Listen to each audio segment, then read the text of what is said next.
เอาละครับก็ต้องครับสวัสดีพ่อแม่พี่น้องทุกท่านด้วยครับตอนนี้ผมรายการ Shadow King TV เป็นรายการที่ไม่มีการแปลภาษารู้เนื้อเรื่องอะไรทั้งสิ้นแล้วเหมาะสำหรับคนดำที่สุดเลยครับทุยไม่ใช่แล้วซึ่งตอนนี้เราก็อยู่เกม N.O.V.A 3อีกแล้วนะฮะโอเคสำหรับตอนนี้เราก็อยู่ที่ทะเลทรายนะรู้สึกว่ามันจะมีการเทเลพอร์ตมาผิดนิดหน่อยนะฮะโอ้โหมองไม่เห็นเลยตอนนี้โอ้ไม่กอดนี่มันอะไรอุ้ยกระสุนเก็บ thank you ปืนกลนี่คือคอนเซ็ปต์ของเกมนี้เลยนะฮะพระเจ้าจอร์จบุ้มเอาไม่โดนสักตัวโดนัทเอาโดนัทไปกินโดนัทพูดถึงโดนัทอยากกินโดนัทจุงบึ้มเอาเข้าไปไม่โดนสักตัวเลยเฮ้ยเดี๋ยวอย่าพึ่งเฮ้ยเปลี่ยนพลังก่อนผิดพลังแตก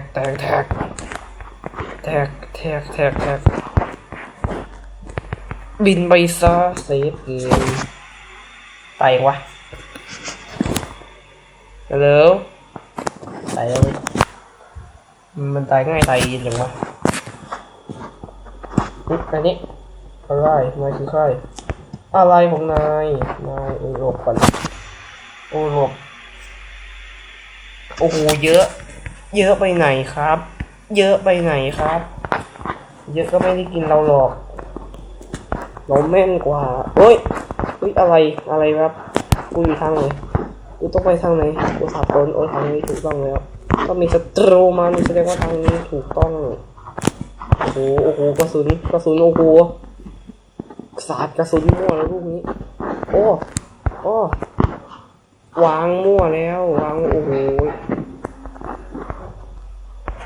โอ้จะตายแล้ว I am to the โอเค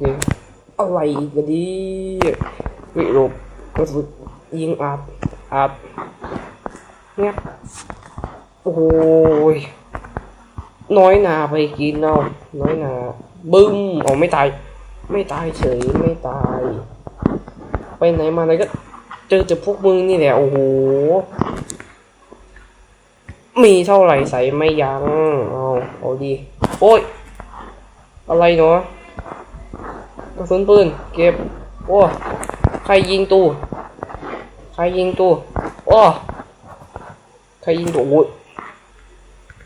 อีนี่เอามันไม่เลยไงอีนี่ไงประสิทธิภาพในการล็อกบอลมันจะพังเข้าใจนายอยากเล่นกับเราเนาะใช่ไหมได้เลยบินไปซะกระสุนด้านในมี2 นัดเราต้องใช้กระสุนอย่างประหยัดนะฮะไฟก็หนาจังเลยไฟมองไม่แทบไม่เห็นทางเลย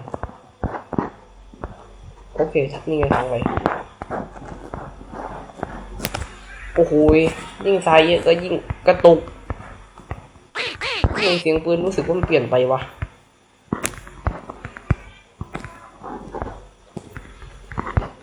รับลบ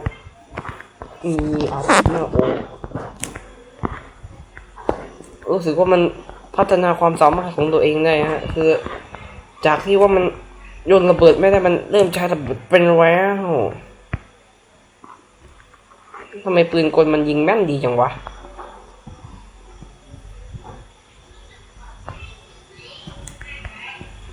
นี่ไงอัดหายเฉยโอ้โหพี่บึ้มพี่อยากสู้กับผมเหรอผมเห็นพี่นะสภาวะอากาศมันกูแรกจะเยอะไปไหนเนี่ยกูแรก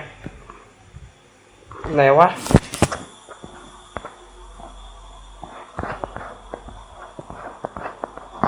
มาจากไหนครับพี่มาจากไหนไหนวะโอ้ยพี่ครับพี่มาจากไหนพี่เป็นใครอยู่ไหนวะยิงมั่วเลยตอนนี้ครับสภาวะอย่างนี้ผมเห็นครับผมเห็น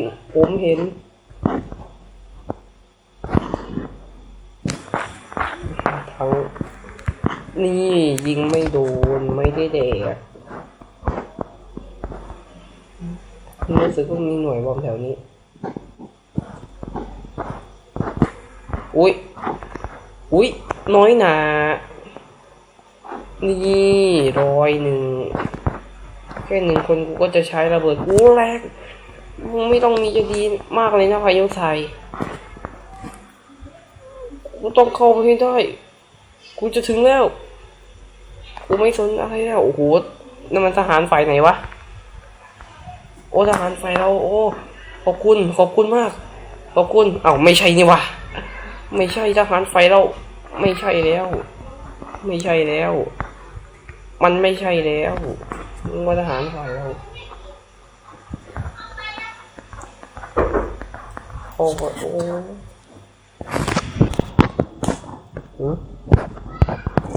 อ้แหลกเจ้าหลักอะไรกันนักกันหนาอันนี้อุตสาหคนในยันแล้วยิงหมูน้อยนาหมดไม่หมดเว้ยมันไม่จบกูแหลกเว้ยกูบอกตอนนี้กูแหลกมากเข้าทางนี้เหรอโอเคเปิดแล้วกูไม่ไหวแล้วมันเยอะเกินไปโอ้ยยิงก็ไม่ค่อยโดนด้วยเย่ขึ้นลิฟต์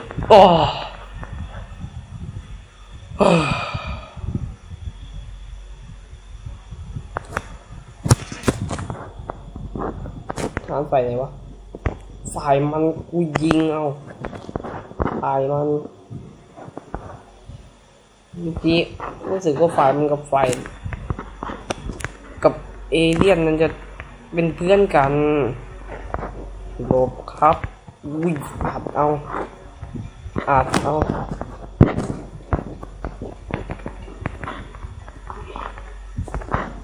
นี่เยอะๆอย่างนี้แหละป้าชอบตูมบินไปดาวอังคารไปโยนไปซะตูมเอาไปอีกลูกน้อยนาวันนี้พวกพี่รวยจะเยอะไปไหนวะยิงมาแต่ละดอกนี่คือน้อยนาไปอีกลูกโหหลบไอ้ปุ่มอันนี้กดก็ไม่ได้แล้วทำไมแป้นกดเป็นรูอย่างนี้อัดท้องอัดระเบิด1 ก้อนโอ้โห1 ตัวเราไม่เอา2 ตัวก็ไม่สน3 ตัวพึงจะแค่เย้หมดแล้วกดปุ่มได้ปิ๊บอะไรเนี่ยกดแค่นี้โอ้โหกดแค่นี้ก็อยากจะกด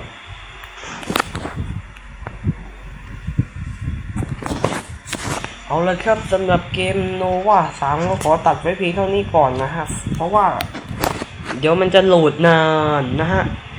สำหรับ N.O.V.A 3 พาร์ทนี้ก็ขอตัดไว้เพียงเท่านี้ก่อนจะพูดซ้ำทำไมวะถ้าชอบก็กดไลค์ถ้าใช่ก็กดแชร์แต่ถ้าชอบมากๆก็กด subscribe ด้วยนะฮะเพื่อเป็นกำลังใจให้ผมด้วยขอบคุณครับ